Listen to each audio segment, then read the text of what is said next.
श्रद्धा शेअरला subscribe करा, नोटिफिकेशनसाठी bell icon press करा आणि DIY लाईफस्टाईल, फॅशन, पॅरेंटिंगच्या व्हिडिओजना फॉलो करा. नमस्कार, श्रद्धा शेअर या माझ्या चॅनलवर तुमचं खूप खूप स्वागत. या व्हिडिओमध्ये मी तुम्हाला नवरात्री स्पेशल देवीची वस्त्र किंवा देवीची साडी घरच्या घरी कशा पद्धतीने बनवता येईल ते दाखवणार आहे. तर चला सुरू करूया या व्हिडिओला. देवीची साडी बनवण्यासाठी इथे मी छान कलरफुल जरीची प्रिंट असलेला ब्लाऊज पीस घेतलेला आहे. पूर्ण ब्लाऊज पीस मी वापरणार नाही, म्हणूनच एका कॉर्नरपासून मी व्यवस्थित मार्किंग करून कपडा कापून घेणार आहे. म्हणजे उरलेलं ब्लाऊज पीसचं कापड आपल्याला दुसऱ्या कुठल्या तरी कामासाठी वापरता येईल. आता इथे मी उंची घेतलेली आहे 25 सेंटीमीटर आणि साडीची रुंदी असणार आहे 45 सेंटीमीटर. जसं व्हिडिओत दिसते तसं मी खडूने व्यवस्थित फॅब्रिकवर मार्किंग करून घेणार आहे. एक लाईन ड्रॉ करून घेणार आहे, म्हणजे पुढे आपल्याला स्टिचिंग करताना हे मार्किंग लक्षात राहील. आता कपडा कापताना जिथे मी हे मार्किंग केलेलं आहे त्याच्या 1 सेंटीमीटर वरून मी कापणार आहे. त्याचं कारण असं, स्टिचिंगमध्ये आपल्याला एक मार्जिन लागेल स्टिच करण्यासाठी किंवा फोल्ड करताना, तर ते हे मार्जिन 1 सेंटीमीटरचं असेल. या हिशोबाने मी ते कापून घेतलेलं आहे. आता पूर्ण कपडा मी व्यवस्थित असा कापून घेणार आहे. पूर्ण कपडा कापल्यावर तुम्हाला असा हा आयताकृती कपडा मिळेल. आता कपड्यामध्ये बऱ्याच वेळेला अशा चुण्या असतात किंवा काही लाईन्स असतात, तर कपडा स्टिच करण्याआधी, कोणताही कपडा स्टिच करण्याआधी आपण त्याला व्यवस्थित इस्त्री करून घ्यायची. साडीसाठी घेतलेलं फॅब्रिक हे कलरफुल आहे आणि पूर्णपणे जरी प्रिंटने भरलेलं आहे, म्हणून मोठ्या साईजची किंवा एम्ब्रॉयडर लेस इथे शोभून दिसणार नाही. त्यासाठी मी इथे सोनेरी रंगाची पण सिक्वेन्स असलेली लेस सिलेक्ट केलेली आहे. त्याचबरोबर साडीला उठाव देण्यासाठी प्लेन रंगाची पण झिगझॅग डिझाईनची लेस मी इथे घेतलेली आहे. तुम्हीसुद्धा तुमच्या साडीचं डेकोरेशन करताना साडीचा कलर, डिझाईन हे लक्षात घेऊन लेस सिलेक्ट करा. आता फॅब्रिक ग्लूच्या मदतीने लेस आपण फॅब्रिकवर चिटकवणार आहोत. मी एका बाजूने थोडीशी लेस पुढे एक्स्ट्रा ठेवलेली आहे. आधी मी ती फॅब्रिकवर व्यवस्थित चिटकवून घेणार आहे आणि मग दुसऱ्या बाजूने ती कापून घेणार आहे. मी ऑलरेडी फॅब्रिकच्या रुंदी एवढी मेजरमेंट करून लेस कापलेली नाही. त्याचं कारण असं, बऱ्याच वेळेला लेस ताणता येत नाही किंवा त्याच्यात तेवढी इलॅस्टिसिटी नसते आणि मग ती फॅब्रिकवर चिटकवताना अरुंद पडते आणि त्यामुळे फॅब्रिक बरेच वेळेला ताणलं जातं, खेचलं जातं आणि आपलं डिझाईन खराब होतं. म्हणून दोन्ही लेस आपण अशाच पद्धतीने आधी चिटकवून घेणार आहोत, जसं तुम्हाला व्हिडिओत दिसतंय, आणि त्याच्यानंतर आपण बाजूने त्या कापून घेणार आहोत. अशा पद्धतीने तुम्ही जेव्हा लेस चिटकवता तेव्हा ती व्यवस्थित दोन्ही टोकाला समान अशी चिटकवली जाते. दोन्ही लेस साडीवर व्यवस्थित चिकटण्यासाठी 5 मिनटं वाट बघूया. तोपर्यंत आपण साडीच्या प्लीट्सचं मार्किंग करून घेऊया. त्यासाठी कॉर्नरपासून साधारण 1.5 इंच मी मार्किंग करून घेतलेलं आहे आणि या मार्किंगला आपण जसं व्हिडिओत दिसतंय ते टोक हातात घ्यायचं आणि साडीच्या जशा निऱ्या घालतो तसं फॅब्रिकला निऱ्या घालायच्या आहेत. निऱ्या घालून झाल्यावर त्यांना हाताने इस्त्री करायची, म्हणजे आपल्याला हे असे फोल्ड्स फॅब्रिकला आलेले दिसतात आणि हे जे मार्किंग, जे फोल्डचं किंवा हे ज्या लाईन्स दिसत आहेत तेच आपलं प्लीट्सचं मार्किंग असणार आहे. आता एक एक प्लीट आपण जशी व्हिडिओत दिसते तशी प्लीट करायची आणि त्यांना पिना लावून आपण बांधून ठेवायचं आहे. व्यवस्थित सगळ्या प्लीट्सना, जितक्या येतील तितक्या प्लीट्सना आपण असंच पिनने बांधून ठेवायचं.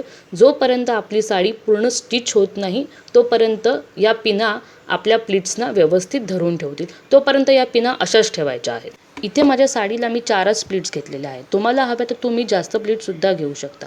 तुमच्याकडे जर स्विंग मशीन किंवा शिलाई मशीन असेल तर तुम्ही जास्त प्लीट्स आणि बारीक प्लीट्ससुद्धा घेऊ शकता. त्या शिलाई मशीनवर व्यवस्थित शिवता येतात. इथे मी हातानेच शिवणार आहे, म्हणून मी थोड्या मोठ्या आणि कमी प्लीट्स घेतलेल्या आहेत, म्हणजे मला शिवताना जास्त त्रास होणार नाही आणि व्यवस्थित सगळ्या प्लीट्स शिवल्या जातील. आता सगळ्या प्लीट्सना एकदा पिन लावून झाली की वरच्या बाजूला आपण जे मार्जिन सोडलं होतं 1 सेंटीमीटर ते फोल्ड करायचं आणि या प्लीट्स एकत्र छान अशा शिवून घ्यायच्या. व्यवस्थित थोडा वेळ देऊन छान पद्धतीने प्लीट्स शिवून घ्या. प्लीट्स व्यवस्थित शिवल्या गेल्या तर साडी जास्त सुंदर दिसते. आता हे बघा, या पद्धतीने माझे पूर्ण प्लीट्स सगळ्या शिवून झालेल्या आहेत. मागच्या बाजूने त्याला आता मी गाठ मारते आणि हे बघा, पुढून तुम्हाला दिसतंय की छान पद्धतीने सगळ्या प्लीट व्यवस्थित शिवल्या गेलेल्या आहेत. ते शिलाई केली होती तिथे आपल्याला एक फिनिश लुक द्यायचा आहे. त्यासाठी मी वरच्या बाजूला सुद्धा लेस लावणार आहे. ही लेस तुम्ही फॅब्रिक ग्लूने चिटकवली तरी चालेल किंवा स्टिच केली तरी चालेल. मी इथे सुद्धा बघा, मी एक्स्ट्रा फॅब्रिक हे लेसचं 15 सेंटीमीटर जवळजवळ एक्स्ट्रा बाहेर सोडलेलं आहे, कारण ते पुढे आपल्याला गाठ मारण्यासाठी उपयोगी पडणार आहे. आता ही सोनेरी रंगाची लेस खालच्या आणि वरच्या दोन्ही बाजूने मी व्यवस्थित स्टिच करून घेतलेली आहे, म्हणजे ती मजबूत राहील. स्टिच करून झाल्यावर दुसऱ्या बाजूने सुद्धा आपण 15 सेंटीमीटर मेजरमेंट करून लेस कापून घेऊया. साडीचा बाजूचा जो भाग आहे, दोन्ही साईड्स जे आहेत त्यांना आपल्याला एक क्लीन नीट फिनिश लुक द्यायचा आहे. तर तिथे सुद्धा ही सोनेरी लेस मी स्टिच करून घेणार आहे. आता दोन्ही बाजूला ही लेस लावून झालेली आहे. सुरुवातीला प्लीट्सना ज्या पिना लावलेल्या होत्या त्या आता मी काढून घेते आणि आपली साडीसुद्धा आता छानपैकी कम्प्लिटली रेडी झालेली आहे. ह्याच्यानंतर मी साडीचा जो पदर आहे तो बनवणार आहे. त्यासाठी मी 5 सेंटीमीटर रुंदीचं आणि एक 45 सेंटीमीटर लांबीचं कापडाचा तुकडा कापून घेणार आहे. तुम्हाला हवं तर तुम्ही कमी जास्त लांबी रुंदीचा पदर तुमच्या आवडीप्रमाणे तयार करू शकता. त्यालासुद्धा आपण लेसने छान असं डेकोरेट करणार आहोत. वरच्या बाजूला आणि खालच्या बाजूला व्यवस्थित लेस लावून घ्यायची आहे आणि ही उरलेली सोनेरी सिक्वेन्सची लेससुद्धा मी दोन्ही बाजूंना पदराच्या लावणार आहे. इथे ही माझी साडी आणि पदर रेडी झालेला आहे. तर आता आपण देवीला साडी नेसवून बघूया आणि छानपैकी दागिने घालून देवीला छान सुंदर सजवू. मला सुद्धा अशा पद्धतीने जर देवीची साडी बनवायची असेल तर कुठलाही एखादा छान जरीकाठाचा ब्लाऊज पीस किंवा छानसा असा उठावदार रंगाचा कपडा घ्या आणि छान त्याला तुमच्या आवडीप्रमाणे डेकोरेट करून साडी बनवा.